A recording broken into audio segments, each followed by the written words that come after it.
Otam meni uraveradi, otam meni yomon ko'radi, otam ish buyuradi, uni qil, buni qil deyaveradi. Otam meni hech qachon yaxshi ko'rmagan, faqat onam yaxshi ko'radi degan insonlar mana bu videoni bitta ko'ring, xulosa o'zingizdan. Bitta ota g'ayrli qilmas ekan, o'g'li o'tib ketdi yoki o'g'li zo'r bo'lib ketdi degan narsaga bitta ota nima qilmas ekan, ichi yomon bo'lmas ekan.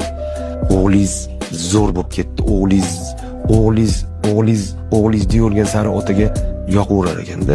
Lekin onaga qizingiz zo'r, qizingiz deyorgan sari ham ona bu darajada otani yaxshi ko'rgandaqa eshitmas ekanda. Ona qizini yaxshi ko'rgandaqa, ota o'g'lini yaxshi ko'rgandaqa, ona qizini mehrni farqi bor. Farqi bor. Otaniki kuchli demoqchimisiz? Ota hech qachon onaga, xotiniga nisbatan, ya'ni ayoliga nisbatan o'g'lini bundan ko'ra otaniki sal baribir kuchliroq turar ekanda. Shuning uchun dada bilan ayani obrazi bir xil bo'lgani bilan, lekin mehr dadaniki sal balandroq.